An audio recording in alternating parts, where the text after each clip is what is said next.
Those of you who have been following the series, it's on happiness. And today I'm going to share with you my findings, my research over the last 15 or so years that I've been on the spiritual path. Combine a little bit of science, a little bit of attitude, the art and the practice of happiness, cultivating happiness. So I'm going to start off with a video to do with science, and this is by a famous scientist who has done a lot of research on the brain, the human brain. You can simulate that flavor and say yuck before you make it. Let's see how your experience simulators are working. Let's just run a quick diagnostic before I proceed with the rest of the talk. Here's two different futures that I invite you to contemplate, and you can try to simulate them and tell me which one you think you might prefer. One of them is winning the lottery. This is about $314 million. And the other is becoming paraplegic. So just give it a moment of thought. You probably don't feel like you need a moment of thought. And interestingly, there are data on these two groups of people, data on how happy they are. And this is exactly what you expected, isn't it? But these aren't the data. I made these up. These are the data. You failed the pop quiz and you're hardly 5 minutes into the lecture. Because the fact is that a year after losing the use of their legs and a year after winning the lotto, lottery winners and paraplegics are equally happy with their lives. Now, don't feel too bad about failing the first pop quiz because everybody fails all of the pop quizzes all of the time. The research that my laboratory has been doing, that economists and psychologists around the country have been doing, have revealed something really quite startling to us. Something we call the impact bias, which is the tendency for the simulator to work badly. For the simulator to make you believe that different outcomes are more different than in fact they really are. From field studies to laboratory studies, we see that winning or losing an election, gaining or losing a romantic partner, getting or not getting a promotion, passing or not passing a college test, on and on, have far less impact, less intensity, and much less duration than people expect them to have. In fact, a recent study, this almost floors me, a recent study showing how major life traumas affect people suggests that if it happened over 3 months ago, with only a few exceptions, it has no impact whatsoever on your happiness. Why? Because happiness can be synthesized. Sir Thomas Browne wrote in 1642, "I am the happiest man alive. I have that in me that can convert poverty to riches, adversity to prosperity. I am more invulnerable than Achilles. Fortune hath not one place to hit me." What kind of remarkable machinery does this guy have in his head? Well, it turns out it's precisely the same remarkable machinery that all of us have. Human beings have something that we might think of as a psychological immune system, a system of cognitive processes, largely non-conscious cognitive processes, that help them change their views of the world so that they can feel better about the worlds in which they find themselves. Like Sir Thomas, you have this machine. Unlike Sir Thomas, you seem not to know it.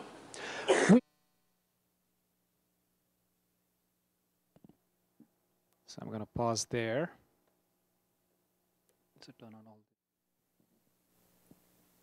So let me start off by asking, what is it that you think you got out of that video? What is that popped out most in that video?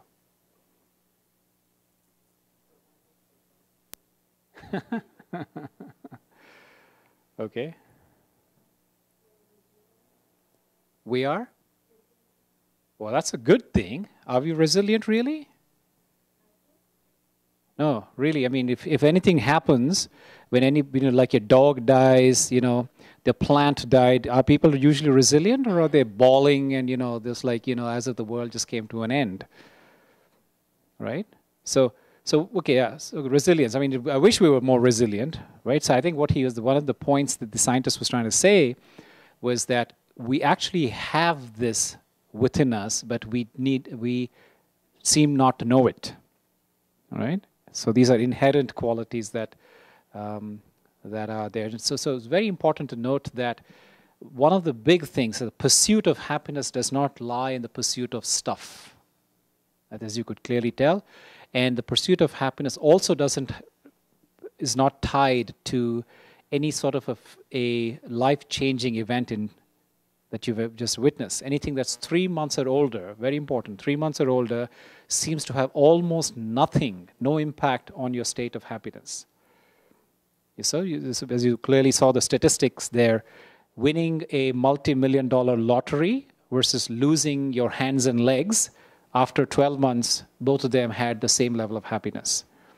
Huge, if you think about it, right? Everything that we've ever learned in this lifetime through the pursuit of stuff, which is attributed to happiness in the world, tells us exact opposite of what this guy said in those 2 minutes in the video. Okay, so let's talk about that a little bit more. Then if that indeed, it doesn't come from something that happens outside, then what are some of the parameters that are driving our sense of happiness? So number one, your happiness is seemingly within you.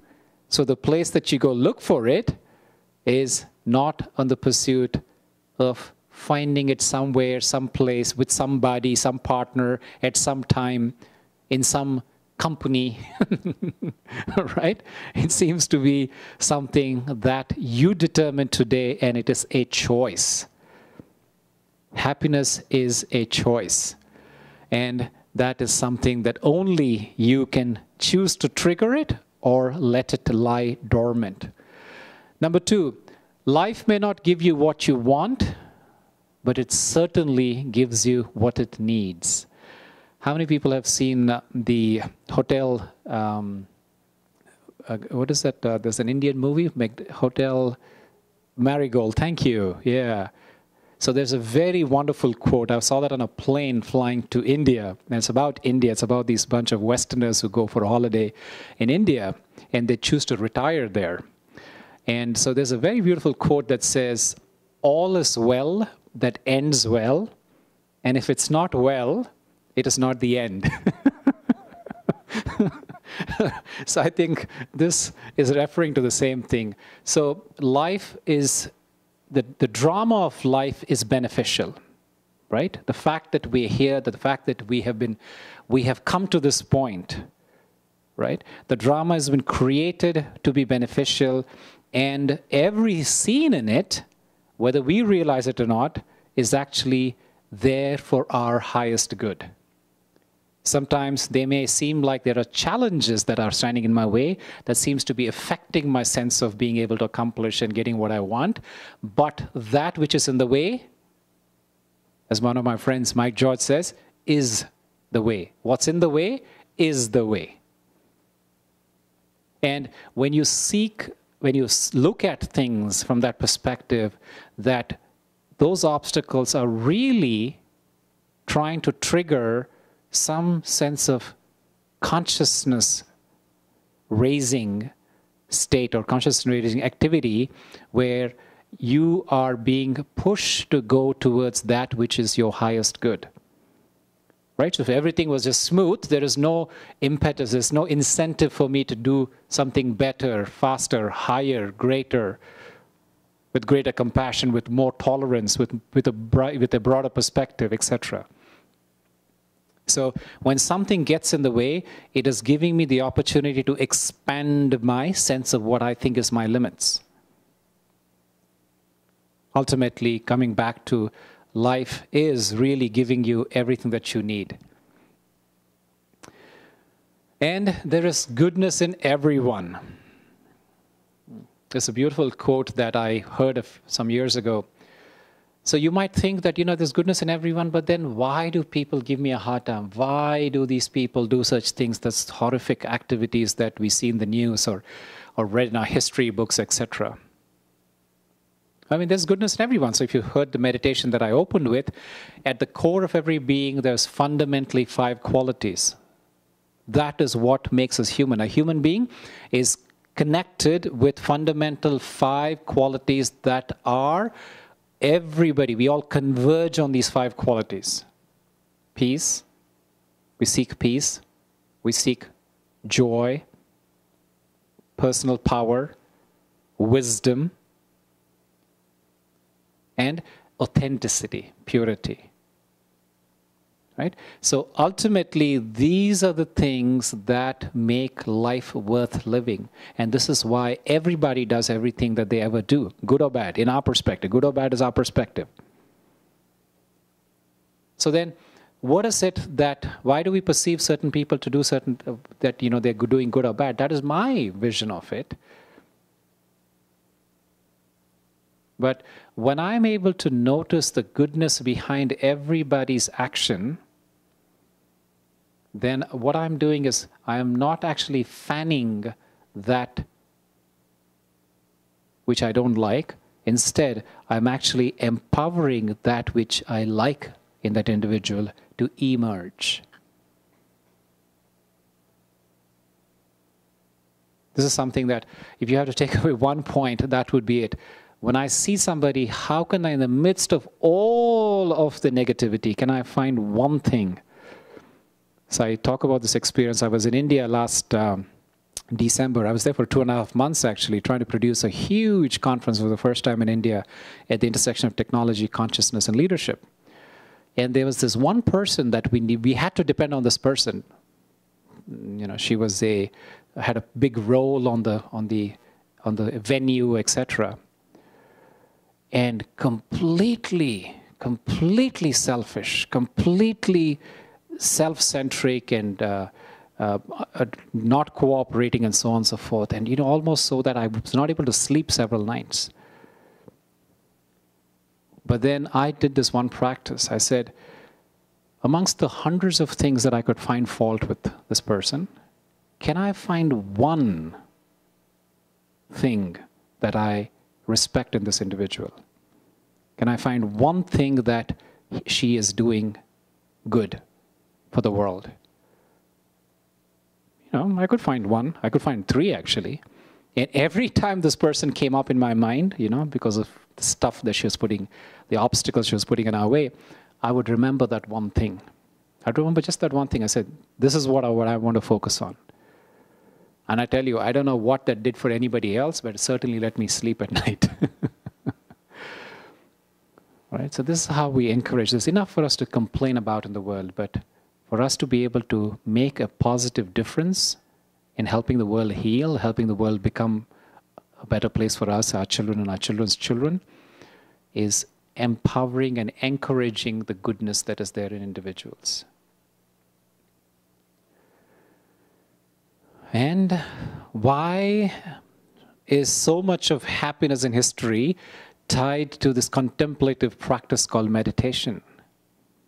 Because ultimately, everything leads to finding that stillness within, and happiness is something that comes from inside.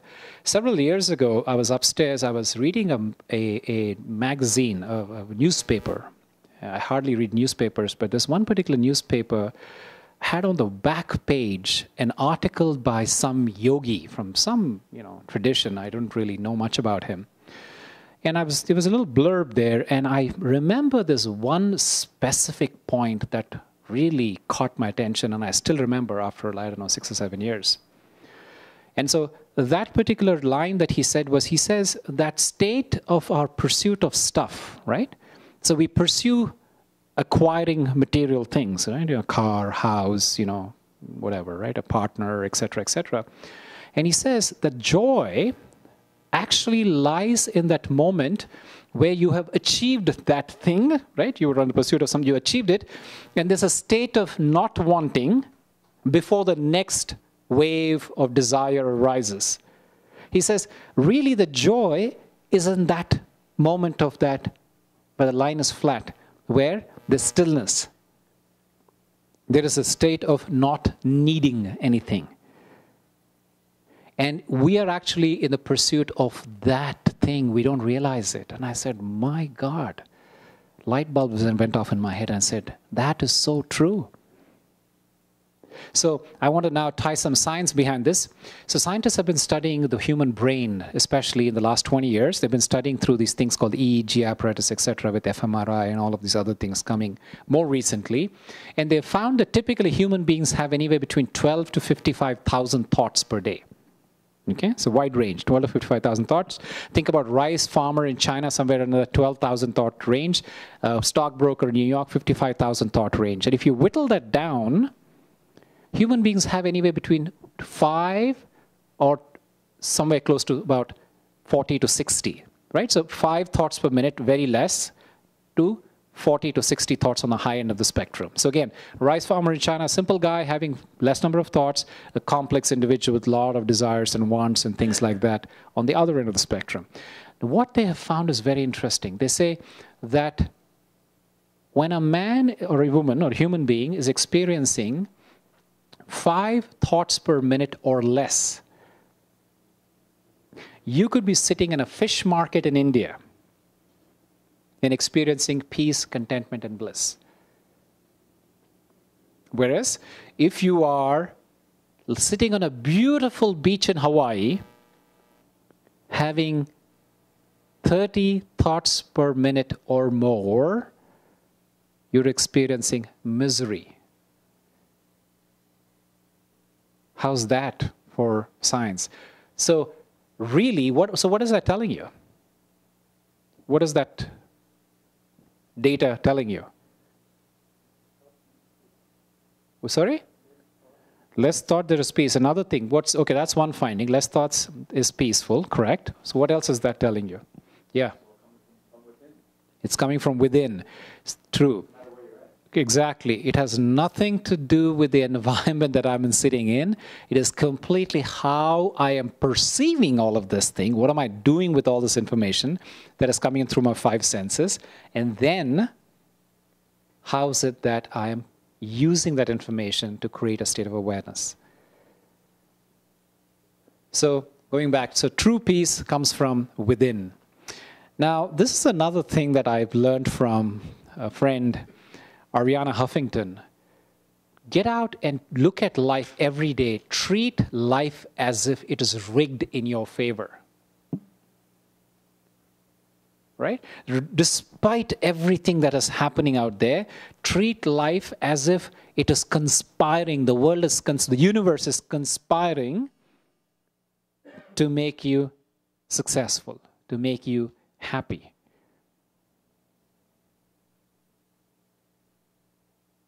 Right? So in that awareness lies the trick to take advantage of whatever is coming your way. I remember the situation that in 2007, did we have Katrina? Hurricane Katrina? I think it's about 2007, if I remember, right? About 8 years ago. And I remember some of the news articles that came out about it and said, why did a lot of people die seemingly unnecessarily? There were people who died, who were not killed because of the water flooding, but subsequently died because of malnourishment and, just dehydration, etc., etc. So apparently there was these people who were sitting on their rooftops or sitting in their buildings and saying, you know what, I am not going to try to get out of here. I expect the government to come and bail me out of it. It is my right. It is my right to receive help from them. FEMA or whatever, etc., etc. And because of that attitude, they didn't receive help in time before they died because of whatever, diabetes, whatever. They had no medication, food, water, whatever the reason was. And then there are places like you hear about countries like Bangladesh and India and so on and so forth that are battered with cyclones every year. And there is a different attitude that comes up where people step up and say, I want to take action to save me, myself, my family, and my neighbors. And just in that state of awareness, there's a sense of independence, a sense of self-power that helps you that gives you the opportunity to, to find ways to solve the problem that's at hand. right? So treat life as an opportunity. Treat life as if everything out there that's happening is rigged in your favor. Okay, you guys are ready to get up? You've been sitting for a while. So I have a happiness dance, right? No happiness workshop of mine is complete without a little bit of movement. It might seem crazy what I'm about to say. Sunshine, she's here, you can take a break. I'm a hot air balloon that could go to space. With the air, like I don't care, baby, by the way. Because I'm happy. Clap along if you feel like a room without a roof. Because I'm happy. Clap along if you feel like happiness is the truth. Because I'm happy. Clap along if you know what happiness is to you. Because I'm happy. Clap along if you feel like that's what you want to do. Here come bad news talking this and that.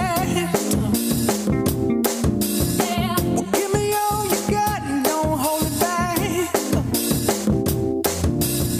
Well, I should probably warn you, I'll be just fine. No offense to you, don't waste your time. Here's why. Because I'm happy. Clap along if you feel like a room without a roof. Because I'm happy. Clap along if you feel like happiness is the truth. Because I'm happy. Clap along if you know what happiness is to you. Because I'm happy. Clap along if you feel like that's what you want to do. Bring me down, can't none bring me down. Your love is too high. Bring me down, can't none bring me down. I said, take now. Bring me down, can't none bring me down. Your love is too high. Bring me down, can't none bring me down. I said, because I'm happy. Clap along if you feel like a room without a roof. Because I'm happy. Clap along if you feel like happiness is the truth.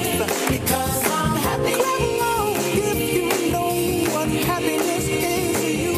Because I'm happy. Clap along if you feel like that's what you want to do. Because I'm happy. Clap along if you feel like a room without a roof. Because I'm happy. Clap along if you feel like happiness is the truth. Because I'm happy. Clap along if you know what happiness is to you. Because I'm happy. Clap along if you feel like that's what you want to do. Bring me down, can't none bring me down. Your love is too high. Bring me down, can't none bring me down. I said, because I'm happy. Clap along if you feel like a room without a roof. Because I'm happy. Clap along if you feel like happiness is the truth. Because I'm happy. Clap along if you know what happiness is to you. Hey, hey, hey. Clap along if you feel like that's what you want to do. Because I'm happy. Clap along if you feel like a room without a roof. Because I'm happy. Clap along if you feel like happiness is the truth. Because I'm happy. Clap along if you know what happiness is to you. Hey, hey. Clap along if you feel like that's what you want to do. Come on, come on. So how many people knew that you'd signed up to come and dance tonight at a meditation center? All right, so, just this reminds me, I just want to tell you a little trick, or 5 tips that I've learned from Ariana Huffington. And I completely agree. She just kind of put this whole thing together. So 4 ways to increase your sense of happiness and well-being. Number 1, meditate daily. Number 2, exercise daily. Number 3, sleep well. Number 4, go in nature every day. So be out in the sun, get out in nature every day. And if nothing else works, enjoy a hot shower. Well, I know in California now we are exempt from that. So let's stay with the top 4. So everybody's got a pen and paper. I have a little quiz for you right now. It's really an internal quiz. It's not about answering something out there. It's about checking yourself. So I call this the Attitude of Gratitude quiz, and this is how it's going to work. I'm going to have 7 questions up, and each of them will have 7 choices. And what I want you to do is I want you to put down the number of the answer. So if you got the first question, the first answer 1, second answer 2, etc. So I'll read out the question. The first question is, how often do you feel thankful for your degree of physical health? I feel very thankful for my degree of physical health. Never, A, 1. 2, once a year. 3, a few times a year. 4, once a month. 5, a few times a month. 6, once a week. 7, more than once a week. So whatever your answer, I need you to put that down as a number on your scratch pad. Okay? Number 2, I count my blessings for what I have in this world. Never, once a year, a few times a year, once a month, a few times a month, once a week, more than once a week. How often? Put that number down. Question number 3. I remind myself how fortunate I am to have the privileges and the opportunities I have encountered in my life. Okay? Ask yourself how often do you do this? Then put that number down. Number 4, I reflect on how fortunate I am having basic things in life like food, clothing, and shelter. How often do you think of those things? Number 5, when some accident has a near miss, let's say I'm driving and I swerve and I near miss another car, I feel relieved that I'm okay. So first, strongly disagree, disagree, somewhat disagree, neither agree nor disagree, somewhat agree, agree, and strongly agree. Now, what does this mean, really? So what I'm asking here is that, are you thinking about, are you grateful for the fact that you're actually alive, kicking, and unscathed by the incident? Or are you busy complaining, screaming, yelling, if not physically, in your mind about that person who you just missed? Right? So where is your attitude, is the question. Is that of gratitude or is that of something else? So go ahead and answer yourself this question.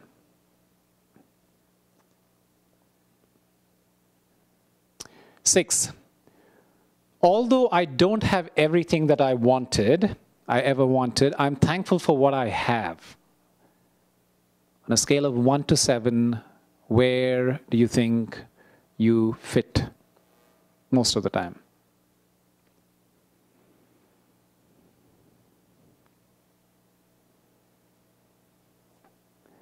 And then the last question, I appreciate my degree of success in life so far. Again, on a scale to 1 to 7, where do you typically see yourself?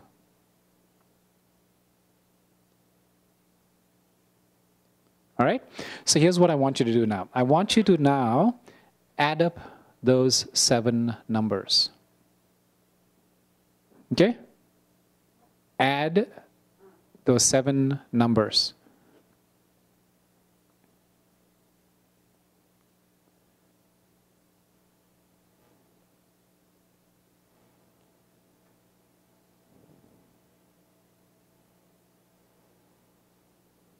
So you have a number?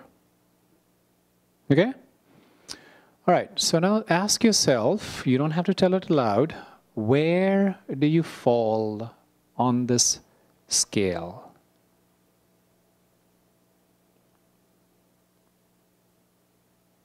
I'm seeing some smiling faces.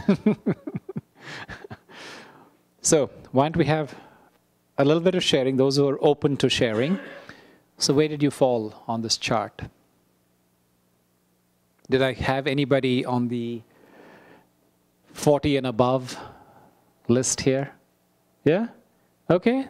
3 people? You? 4 as well? Okay. Very good. Anybody who is in the middle here, 20 to 29? Anybody who's below the 9?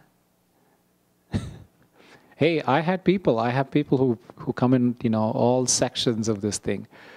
And I'm going to talk about this. So anyway, before I get into the describing the attitude, any thoughts on this? It is a practice. That's absolutely right. It's something that you need to recall daily. There's enough in the world that you can sit and complain about and say, I don't have this, I don't have that, I don't have it as much as the other person, or I don't have it as much as I'd like to. But what that does is basically it eats away from what you do have. We can all think of at least 1,000 things that we are blessed with in our lives. If we are here today, in this environment, we've got plenty to be grateful for. Are we counting our blessings? Okay, so I want to tell you a little story. So a few years ago, I was sitting at a doctor's office waiting at the lobby, and I picked up a magazine, and in that magazine, there was, on the title of the magazine, I think it was a Time magazine, it talked about the happiest nations of the world. Okay? And in that magazine, what really caught my attention is not the number 1 country, but the number 2 country that was listed as the happiest nation in the world. Can you guess what that country could have been? This is a different chart, but I'm asking you, can you imagine what would be the second most happiest nation in the world? Just take a wild guess. I know it's kind of this, there's 212 countries to choose from, so it's not easy. Make a guess. It shocked me, I'll tell you that much.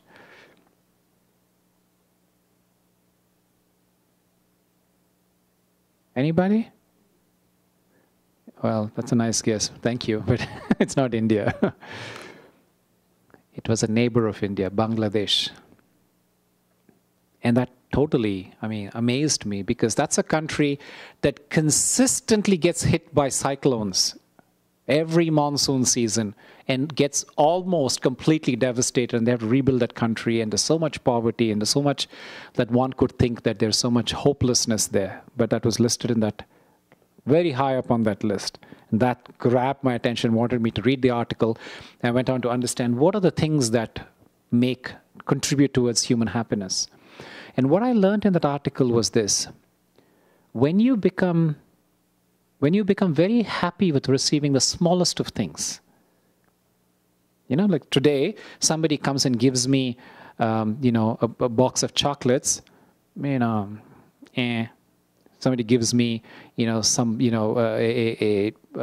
souvenir from, you go to these expos and they give you something that's like, it's more junk, a t-shirt, who cares, just another t-shirt.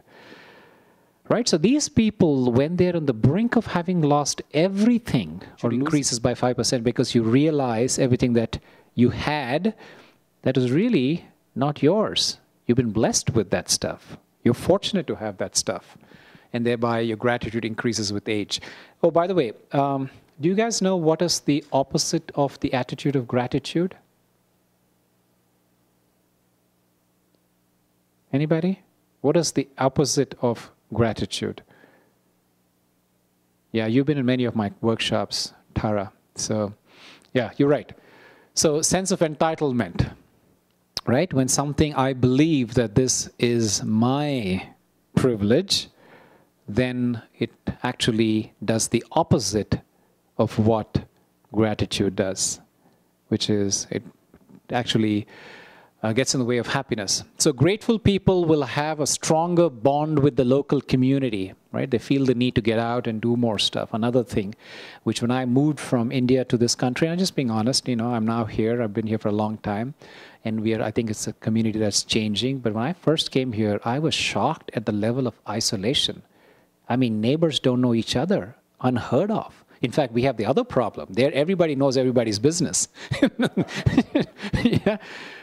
Grateful people will have 10% fewer stress-related illnesses. See the power of community, right? So 10% fewer stress-related illnesses, be more physically fit, because I guess because they go around and do stuff, right? They help each other out, carry each other's, you know, suitcases up the stairs. They have blood pressure that is lower by 12%. Happy people's income are roughly 7% higher. Folks, this is a statistic that I can't emphasize enough. Ultimately, any profession, any job comes down to personal relationships, period. That's all it is. You can make it sound fancy and everything else, but this is what it ultimately comes down to. Sergio, you want to say something? No, we'll just back to this. It makes a lot of sense. More satisfying relationships with others and will be better liked by other people. So I guess when you're more grateful, you get more likes on your Facebook page, right? Well, that was not the intention of this chart. I'm just making it up. As young people, people who are more grateful get into 13% fewer fights, 20% more likely to get A grades. Wow, that's an interesting thing. I wonder what the science behind that is, right? And so grateful teens are less likely to start smoking, right? Why? Why do you think that's the case? Why do you think drugs, alcohol, and abusive relationships, why do you think teens who are more grateful are less prone to those things? They don't have a sense of discontentment, which is what you're right. They're not looking outside, right? Think about it. Any form of addiction is a form of an escape from the self. There's a lot of great research by one doctor called Gabor Mate. You can read his work, and he says, ultimately, all addiction is a sense of escaping from reality to go into that state of being nothing, state of silence that we human beings are naturally born with. So, where do these grateful people live? They live in, obviously, not the countries that we would imagine to be the most prosperous countries. Overall, positive emotions can add up to 7 years to your life. By the way, do you guys know where the people who have the longest life expectancy live? One particular place in Japan, do you know? Okinawa, Japan. So when I asked this question, what contributes to their longevity, somebody came and said, they eat a lot of seaweed. No, it's not because of that. There's another reason. Anybody knows what really contributes towards the life expectancy in Okinawa, Japan? A friend of mine was recently there, and he was amazed. So in that community, old people are given wonderful opportunities to make use of their time.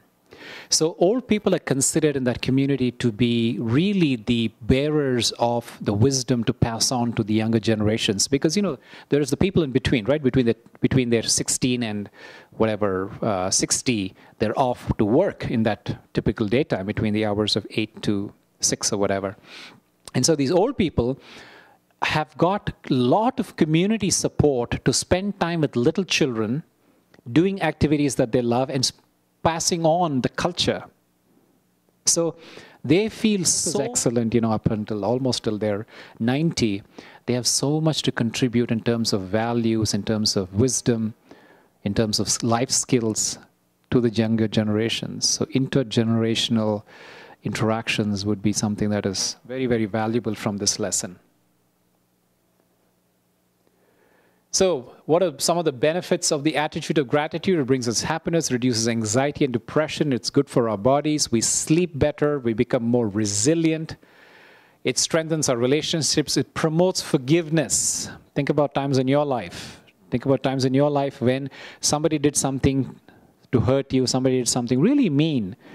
But when your heart is big, when your heart is full, the time it takes for you to forgive that person is much shorter than when you are like yourself, depressed and so on. It's good for the kids. They fight less, right? They learn more. It's good for schools because they are able to, keep the children more happy, and therefore they get better grades, and everybody wins from that. So what are some of the habits of highly grateful people? So these next few points I tell you are really, really valuable. Please make a note of them. Once in a while, think about death and loss, right? What if I were to leave this world tomorrow? What if that person who I take for granted was to leave, and I come back tomorrow to work or home or whatever, to the community, and the person is not there anymore? Right? So your sense of appreciation increases when you realize that all things come to an end. And by the way, do you realize that humans are the only species on the planet that knows that they're going to die? Yeah, we're the only species that knows that we're going to die. And so take advantage of it. One is it could instill fear, but I'm talking about something different. Realize, be grateful for the opportunity of what you have right now and those you have around you. Next, take time to smell the roses. There was I remember when I used to live in Texas before. There was a little town, we used to drive down to McAllen, Texas. Everybody knows where McAllen is, right? It's kind of on the border to Mexico. So I used to live in Austin. We used to drive down to the border, and there used to be one little bitty town that we used to drive through. Texas, big state. We all drive at 80 miles an hour. So there was a sign that was there on the side of the road. As you enter the city, it says, "This is God's country. Don't drive through it like hell." Right? So I think what I'm trying to say here is, this is a blessed life, and don't rush through it as if it is hell. Take time to slow down. Take time to smell the roses. Some of you were there in my silence retreat a couple of weekends ago, and one of the best exercises everybody, they wrote their feedback, and I noticed that particular walk we did in the labyrinth. Just the simplest thing of stopping and smelling the flowers, watching the blossoms bloom, watching the buds turn into little fruit, baby fruit. It's just such a beautiful way to enjoy what we are surrounded with. And taking a few moments to notice that, and that naturally rejuvenates joy in our life.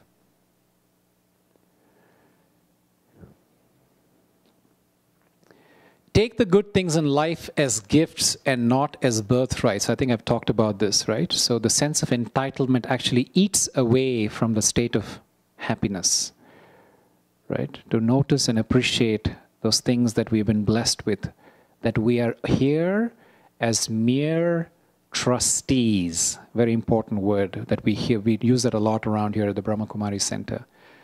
We are here as trustees, just to make things that have been given to us, to put them to good use, and one day we will surrender everything and we have to leave. Nothing is mine. Yeah? Grateful to people, not just the things. Right? Let me ask you, I'm sure everybody here is either at school or working or is living in a community somewhere. How many of the people in this room knows the person's name who collects and cleans up the trash in their office or in their community? Okay, there's a few of you. Good. So be grateful for people in your life. Grateful for people who are not just the ones that are obviously, your boss who gives you a pay raise every year, but people that, you don't usually say thank you to. And then mention the specific things. When I say mention the pancakes, I mean be specific about what is it that you're grateful to them for. I'm grateful to you for you having brought, taken out the trash on time when my garbage was full last, Friday. Thankful for Mom for having made those warm, wonderful pancakes on that cold, Friday morning. So be specific about what you're being grateful for, and thank outside the box. What do you think I mean by this? Thank outside the box. Thank your people and situations when seemingly things have not gone well. Can I be grateful for that calamity that just happened in my community? Can I be grateful for that sickness that I've just experienced in my life or my family? Well, we have somebody who can think about such things, right? So how can you be thankful in situations that are not seemingly obvious for, things like, it's not like my birthday, and yes, I can be plenty to be thankful for, but when something has really seemingly not gone well, can I find something in that situation to be thankful for?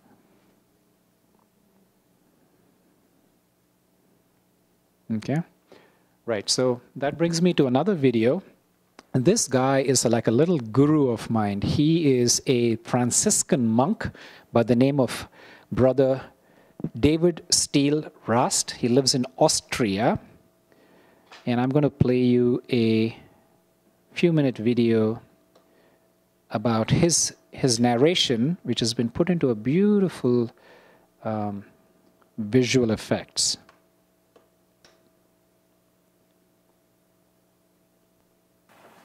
When I watch TV,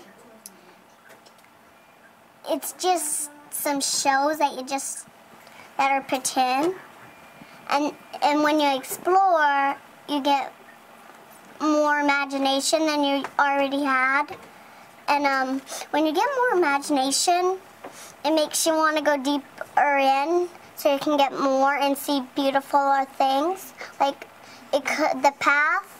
If it's a path, it could lead you to a beach or something, and it could be beautiful.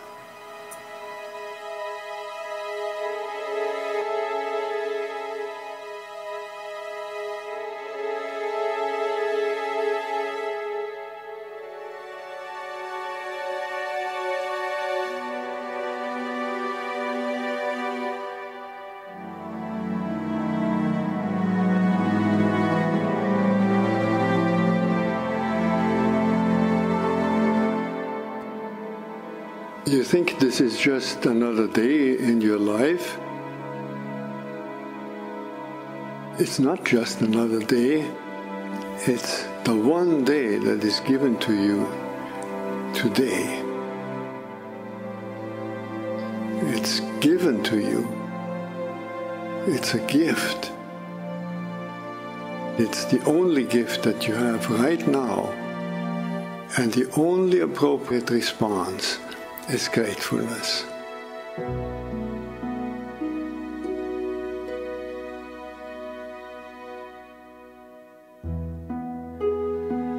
If you do nothing else but to cultivate that response to the great gift that this unique day is, if you learn to respond as if it were the first day in your life and the very last day, then you will have spent this day very well.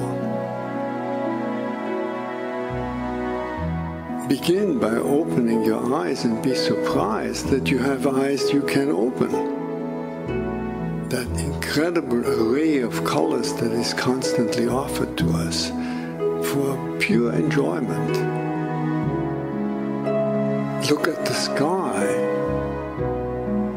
We so rarely look at the sky. We so rarely note how different it is from moment to moment with clouds coming and going.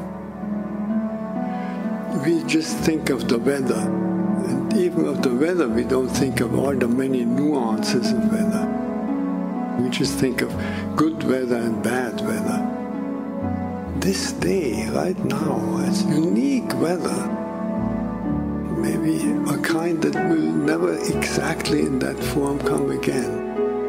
The formation of clouds in the sky will never be the same that is right now. Open your eyes, look at that. Look at the faces of people whom you meet. Each one has an incredible story behind their face. A story that you could never fully fathom.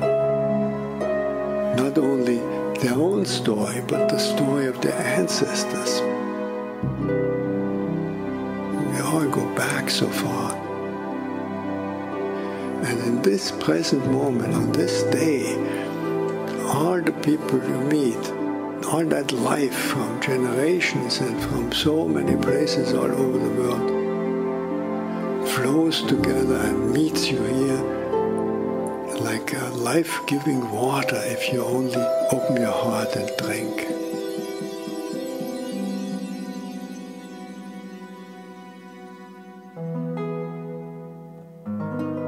Open your heart to the incredible gifts that civilization gives to us. You flip a switch and there is electric light. You turn a faucet and there is warm water and cold water and drinkable water. It's a gift that millions and millions in the world will never experience. So these are just a few of an enormous number of gifts to which we can open your heart. And so I wish you that you will open your heart to all these blessings and let them flow through you, that everyone whom you will meet on this day will be blessed by you. Just by your eyes, by your smile, by your touch, just by your presence. Let the gratefulness overflow into blessing all around you.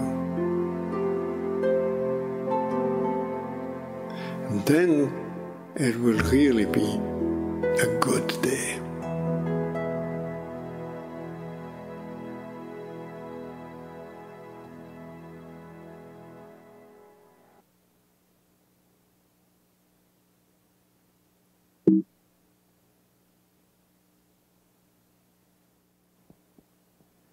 Any thoughts on that? It's the most heartwarming video. I've watched this so many times and it just puts things in perspective. The little things to be watchful for, almost look for opportunities of gratitude every day. Things that we take for such, just take it for granted. If we, like he said, if we have the opportunity to flip a switch and light comes on, turn a faucet and hot water comes on, you have a roof over your head, right? You have food in the fridge. You probably are in the top 5% of people on this planet. Imagine how much there's to be grateful for beyond that. Okay, so now I'm going to take this to the final finish. So, practicing, cultivating happiness every day, one of the very, very good ways to do that, and actually I do this, is think about 5 reasons to be grateful for every day. Think about 5 things that I have in my life that I can be very grateful for today. Make this a meditation. This is a great way when you're going for your walk, getting ready to go catch a bus, getting ready to, you're driving your car on the way to work. This is a fantastic way to meditate and ask yourself. I'll tell you, at the end of this 5, your consciousness, your attitude will shift regardless of what it was before. Very powerful technique. The moment I come into the body consciousness of I, the sense of I, mine, me, this attitude of gratitude will disappear. Right? So the more you're inside yourself into that, I talked about at the beginning in the opening meditation, in that consciousness of being like the still pond or like the bottom of the ocean, the more I'm in that state which I refer to as soul consciousness, the more I feel a sense of connection with everyone and everything around me. The more I'm on the surface of my mind, I'm in the state of I, me, myself, the body consciousness. So meditation is a natural way to fall into the state of the attitude of being in harmony, in connection with everybody and everything.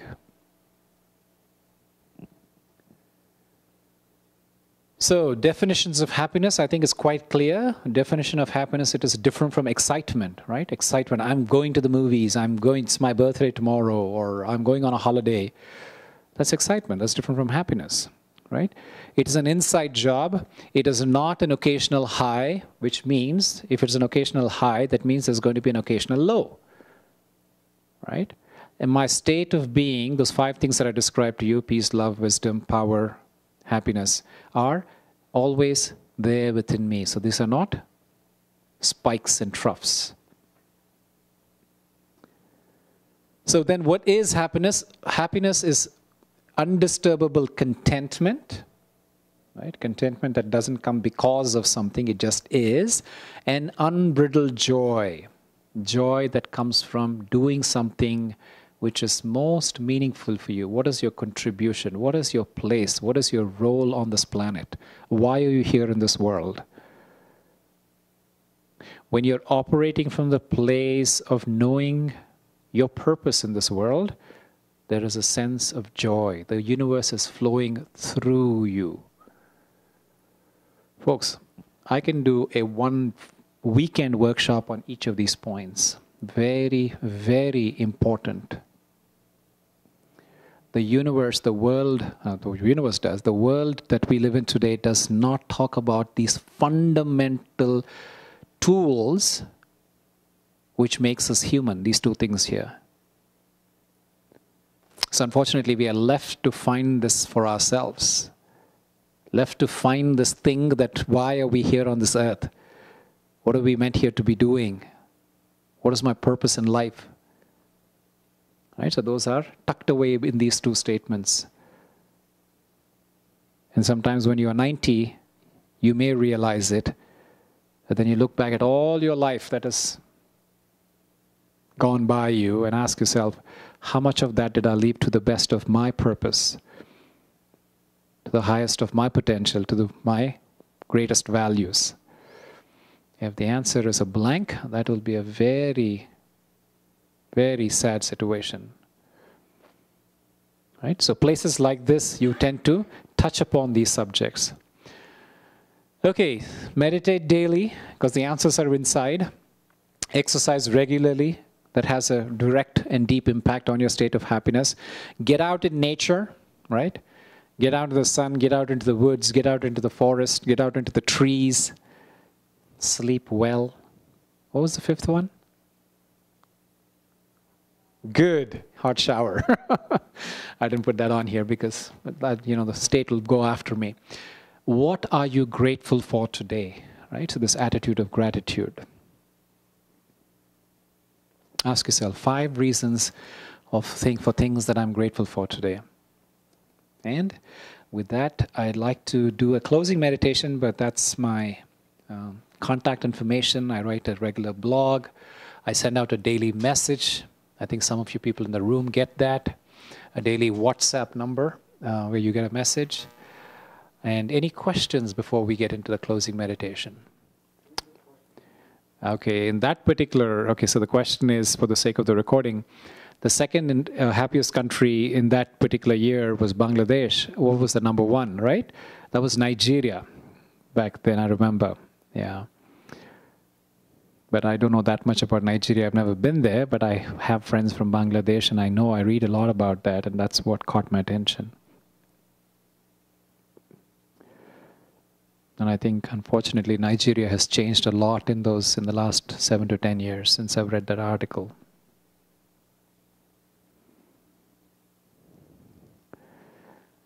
What else?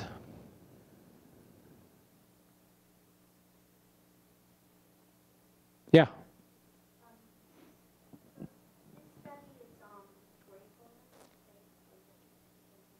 Hmm.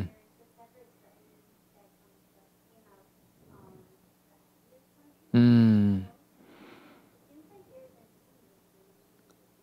Correct. Yeah. Yeah. So Tara's asking the question that there are some of these recent studies that say some of the happiest nations in the world, and what I'm talking about, gratitude and gratitude tied to happiness, and this happiness is obviously a completely different set of countries, and also it's funny because some of the countries listed here, which are not the most grateful nations, seem to be high up on some of the other studies. So actually I did research that a little bit, and what they talk about in those results where they talk about the Scandinavian countries being, all the top 5 slots are filled up by Norway, Denmark, Sweden, Iceland, Switzerland. I think the most recent one was Switzerland.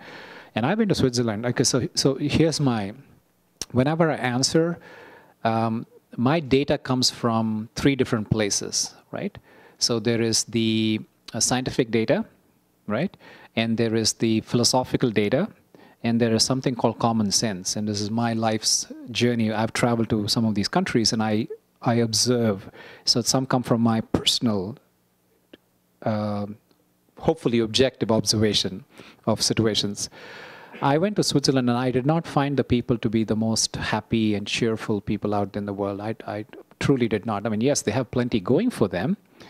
They have everything taken care of. And the study that I saw, which I think you're referring to, Tara, is when they believe that the so-called happiness index is based on the fact that if all of your basic necessities are met, if your future is secure, like your health care and your social security, your house, and all of those things are going to be taken care of till you get old and die, then you have a level of maybe a sense of security that makes you not suffer, perhaps. But my practical observation is Denmark consistently makes it on top of the list. And I went to Denmark, and I didn't find people to be... I find the street children in India, people living in slums, to be much more... You get out and you see the kids there, truly you see a sparkle in their eye. So I have to use my common sense, and I can't, be carried away with, some... complex algorithm on how they determine happiness. So, yeah, I'll leave it at that.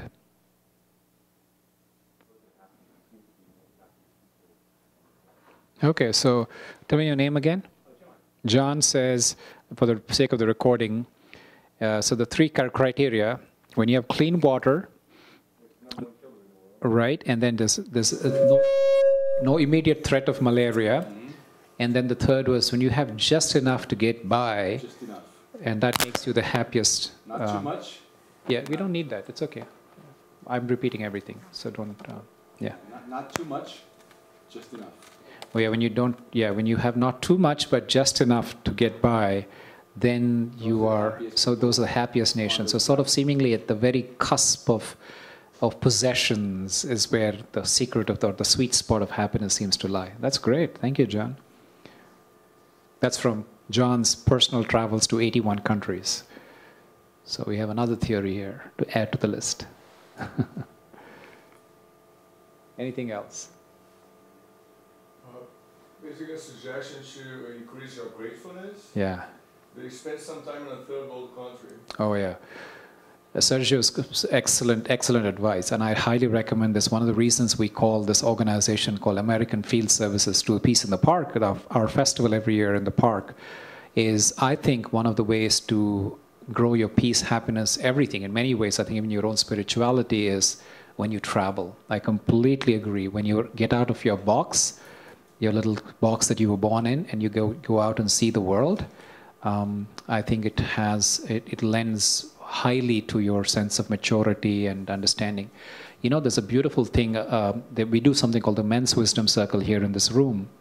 And there was a man called Dr. Len Traubman. He's a dentist from up the hill in Parnassus. And he works with Israel-Palestine conflicts. Fantastic, his realization. He says ultimately all of his 40 years of work with the conflict resolution comes down to one sentence. And I'll paraphrase it. He says, someone is an enemy only until you've heard his story. How powerful is that? Right? So my perception of the other is really a direct relationship, my ignorance of the other. But when I'm willing to cross over the railroad or the fence or the whatever, right, the border, and go and listen to what their story is, then that enmity dissolves. Yeah, so thank you for that. That's very powerful.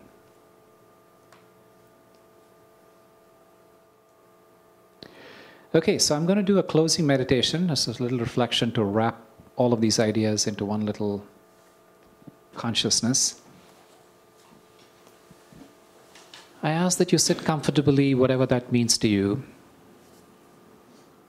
And just let's reflect on some of these ideas that are exchanged.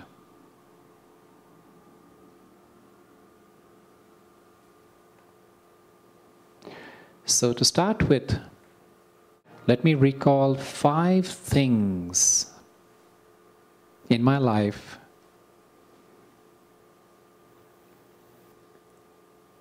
that I can be grateful for right now.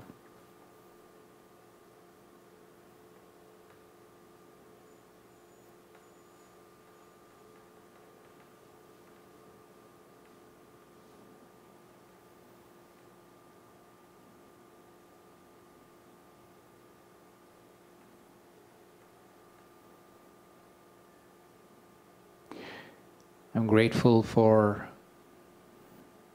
the city, the beautiful city where I live.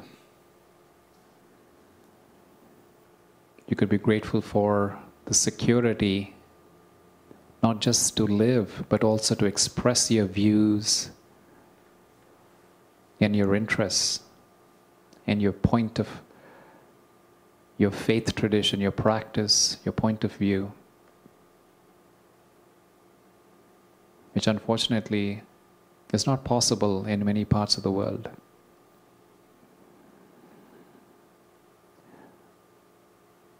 You could be grateful for places such as this in our community where we can gather and reflect and contemplate on deeper aspects of what it means to be human.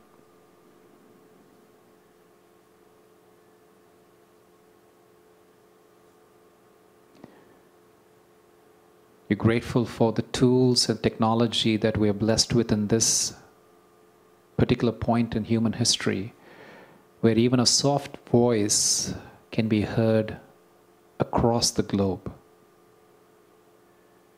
You have the potential to touch millions of lives through a few keystrokes.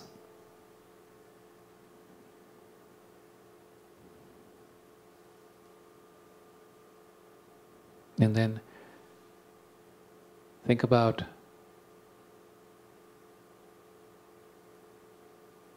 the privilege of being able to consume fresh water, healthy food, clean air.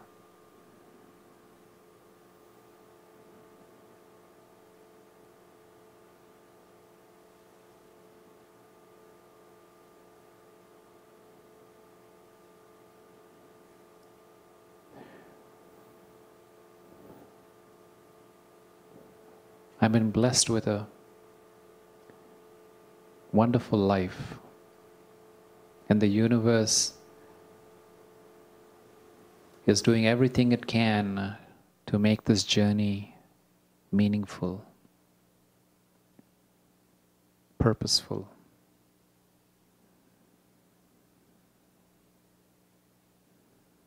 Only if I take a moment to stop and notice that huge machinery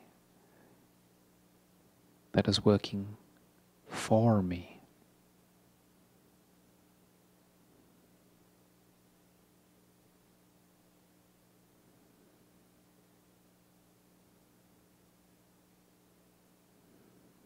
Sometimes I think there's much to complain about that is happening against my liking. But truly, what's in the way is the way. These seeming obstacles are my reminders, are those props being set up to help me to raise my consciousness that I can sail across these obstacles.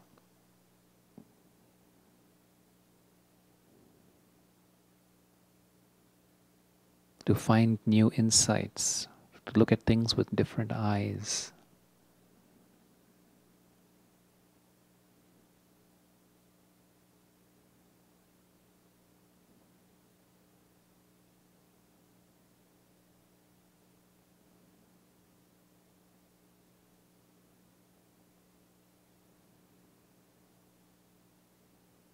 I am blessed with more than ever what I could have asked for.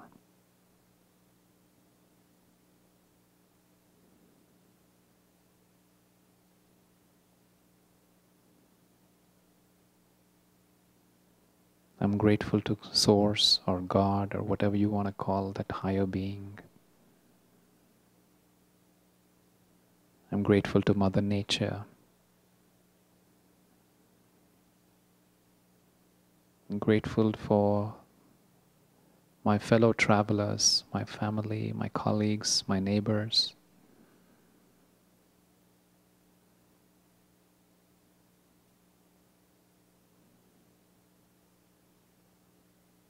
I'm also grateful for my own health to give me the opportunity to explore.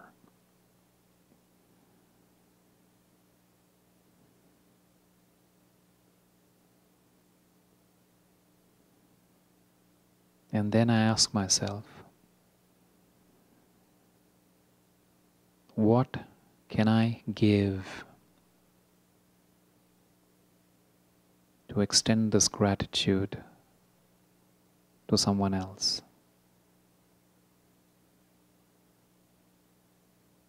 To let the universe, that's divine energy, flow through me out into the world.